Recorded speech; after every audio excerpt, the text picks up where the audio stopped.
हम सबको एक होने की जरूरत है।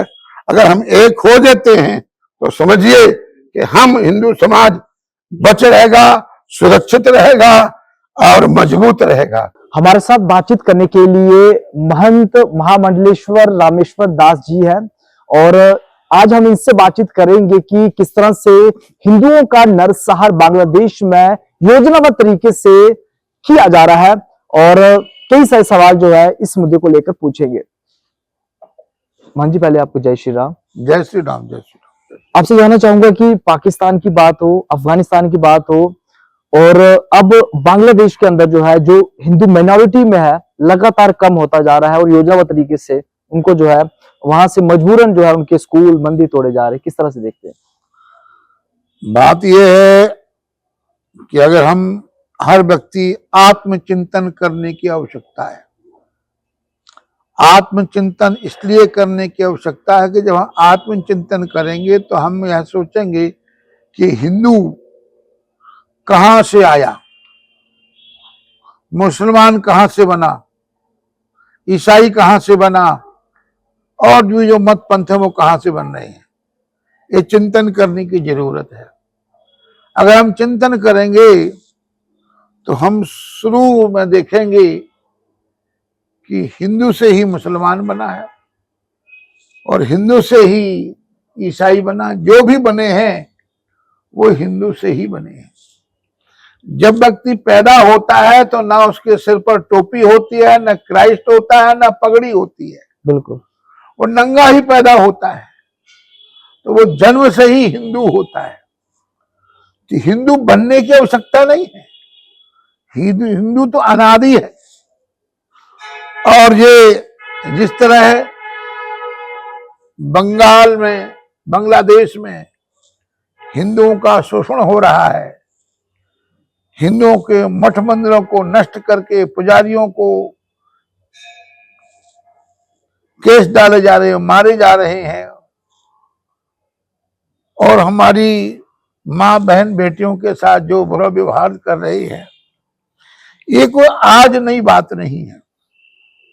सबसे बड़ी बात है, अगर हम एक होंगे, रहेंगे तो सेफ रहेंगे और हम एक नहीं रहेंगे तो सेफ भी नहीं रहेंगे। हिंदू समाज को तोड़ने के लिए मुगलों ने क्या कुछ नहीं किया। जब अपने भारतवर्ष में कितना अत्याचार किया, हिंदू संस्कृति को तोड़ा, मंदिरों को तोड़ा। जिसकी एग्जाम्पल है भगवान श्री राम का मंदिर, काशी विश्वनाथ का मंदिर,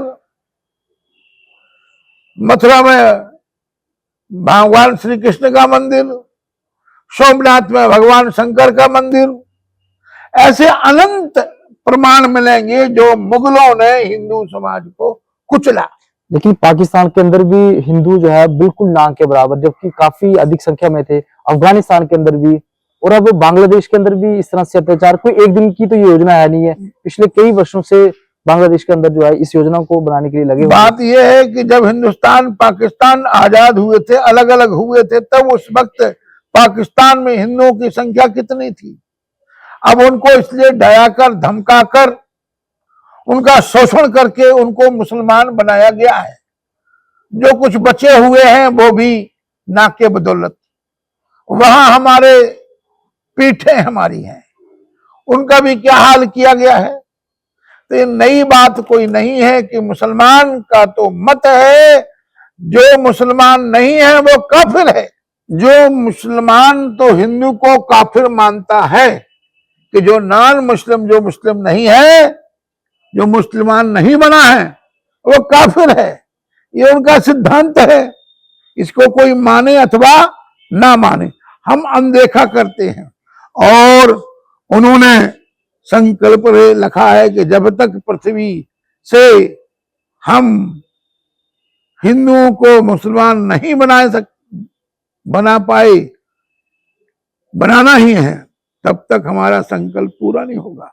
इस प्रयास में जहां भी दाव लगता है उनको एक विचारणीय विषय है। वही बांग्लादेश कि प्रधानमंत्री थी ना वहां पर, शेख हसीना जी। शेख हसीना जी, उनको खतरा हुआ कि हमको मार देंगे ये, तो उसने हिंदुस्तान के प्राइम मिनिस्टर से गुहार लगाई कि भैया हमको बचाओ, हमको शरण दो। और हिंदू शासक का दिल कितना उदार है, उदारता से कहा बहन आओ, हमारे दरवाजे खुले हैं आपके लिए। ये बांग्लादेश में रहने वाले मुसलमान इस बात को समझ नहीं रहे कि हिंदुस्तान तुम्हारे मुसलमानों को शरण देता है और तुम हिंदुओं को अत्याचार कर रहे हो।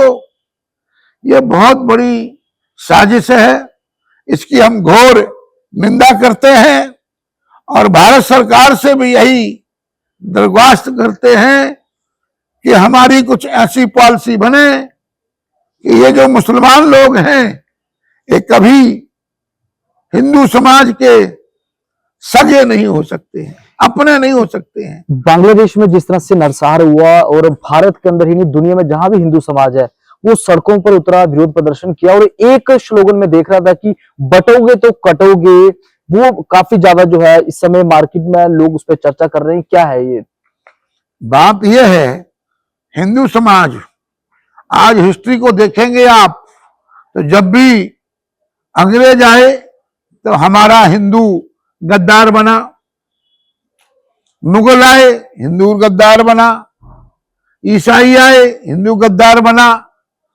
हिंदू की अपने भाइयों के साथ गद्दारी करने के कारण यह जो मुगल या ईसाई जो लोग आए हैं इन्होंने हिंदू समाज पर कब्जा किया और शासन किया, तो हिंदू समाज गद्दार होना बट गया। अगर हिंदू समाज एक होता और शिवाजी के प्रति भाव रखता कि हम हिंदू हैं, भारत माता के बेटे हैं और हम अपने स्वाभिमान के लिए बटेंगे नहीं, तो हिंदू बटा, कमजोर हुआ, टूटा तो वो खत्म हुआ। इसलिए यह नारा बहुत दुरुस्त है कि हिंदू समाज अगर बट जाएगा तो कटेगा भी निश्चय। राजनीतिक सिस्टम देख लो ना, जम्मू कश्मीर को देख लो ना, आप दूर क्यों जाते हो? हमारी जो सरकारें हैं, जो सरकार आती है जम्मू कश्मीर में, अभी जब से बीजेपी आई है तो मुसलमान को ही सेवा करती है ना कश्मीर में, और वो मुसलमान इस बीजेपी सरकार को कितने वोट देते हैं, ये विचारनीय विषय है ना। वो खाते भी, वो तो मुसलमान शुरू से खाता हिंदुस्तान का है, गुणगान और किसी का गाता है, उसकी तो फितरत ही यही बन चुकी है। चंद लोग आ जाएंगे सेकुलरिज्म का पाठ पढ़ाने के लिए और हमारे लोग भी उसके भुलावे में आ जाते हैं। ये मुसलमान कौम जिसने हिंदुस्तान को तबाह किया है, चाहे विश्व के जिस मर्जी, हालांकि 70 देशों में मुसलमान रहते हैं, वो जो करें जो जायज, और हम यहाँ बढ़ते हैं तो हो जाते हैं बदनाम, वो कत्ल भी करते हैं तो चर्चा नहीं होती, और हम यहाँ भी देते हैं तो हो जाते हैं बदनाम। ये जो पॉलिसी भारतवर्ष की एडमिनिस्ट्रेशन की है, इसकी हम घोर निंदा करते हैं कि मुसलमान जो मर्जी करे उसको कुछ नहीं होता है, कि हम सबको एक होने की जरूरत है। अगर हम एक हो देते हैं तो समझिए कि हम हिंदू समाज बच रहेगा, सुरक्षित रहेगा और मजबूत रहेगा। यदि हम एक नहीं होंगे, क्या राजनीतिक तौर पर, क्या सामाजिक तौर पर, क्या और सोशल के तौर पर, किसी हर तरीके समाज में जितने भी दृष्टिकोण आते हैं, हर तरीके से हिंदू एक हो। बांग्लादेश में ये काम हमारे हिंदुओं पर हो रहा है, मैं इसकी घोर निंदा करता हूं और भारत सरकार से भी यह अपेक्षा रखता हूं कि ऐसी पॉलिसी बने जिसमें पूरे विश्व में जहां भी हिंदू हो वो प्रताड़ित ना हो और अपनी संस्कृति, अपनी धर्म के अनुसार अपनी जीवन जिए, ऐसी व्यवस्था बने। ऐसा एक हमारी व्यवस्था होना चाहिए और हमको किसी न किसी रूप में जो हिंदुओं का शोषण करते हैं उस हिंदू के साथ हर तरीके से खड़े होना चाहिए।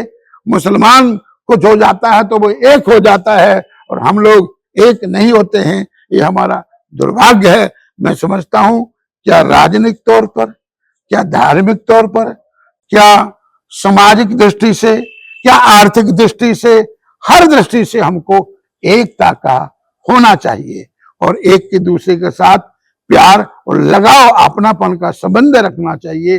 तभी हम सुरक्षित रह सकेंगे, मजबूत रह सकेंगे और हमारा कोई भी व्यक्ति नुकसान नहीं पहुंच सकता है, हमको कमजोर नहीं कर सकता है, हमारी धर्म संस्कृति को नष्ट भ्रष्ट नहीं कर सकता है, हमारी माताओं बहनों के साथ जाति नहीं कर सकता है, हमारे मठ मंदिरों को उजाड़ नहीं सकता है और ना हमारी राजनीतिक व्यवस्था को छिन्न भिन्न कर सकता है। अगर नेता मजबूत रहेंगे और अपनों के साथ सेवा का भाव रखेंगे। जय श्री राम। बहुत बहुत शुक्रिया। और जितने भी दर्शक इस समय देख रहे हैं, आपको बता दूं कि बांग्लादेश में जिस तरह से नरसार हिंदुओं को हो रहा है, काफी अच्छे से इन्होंने वास्तविकता क्या है वो आप तक पहुंचाने की हमने भी कोशिश की है और काफी अच्छे से कहा कि अगर हम एक रहेंगे हर क्षेत्र के अंदर तो हम कभी भी बटेंगे नहीं और हमारी जो विरासत है वो भी जो है अमर रहेगी। इसी के साथ आप देखते रहिए जेके फैक्ट। धन्यवाद।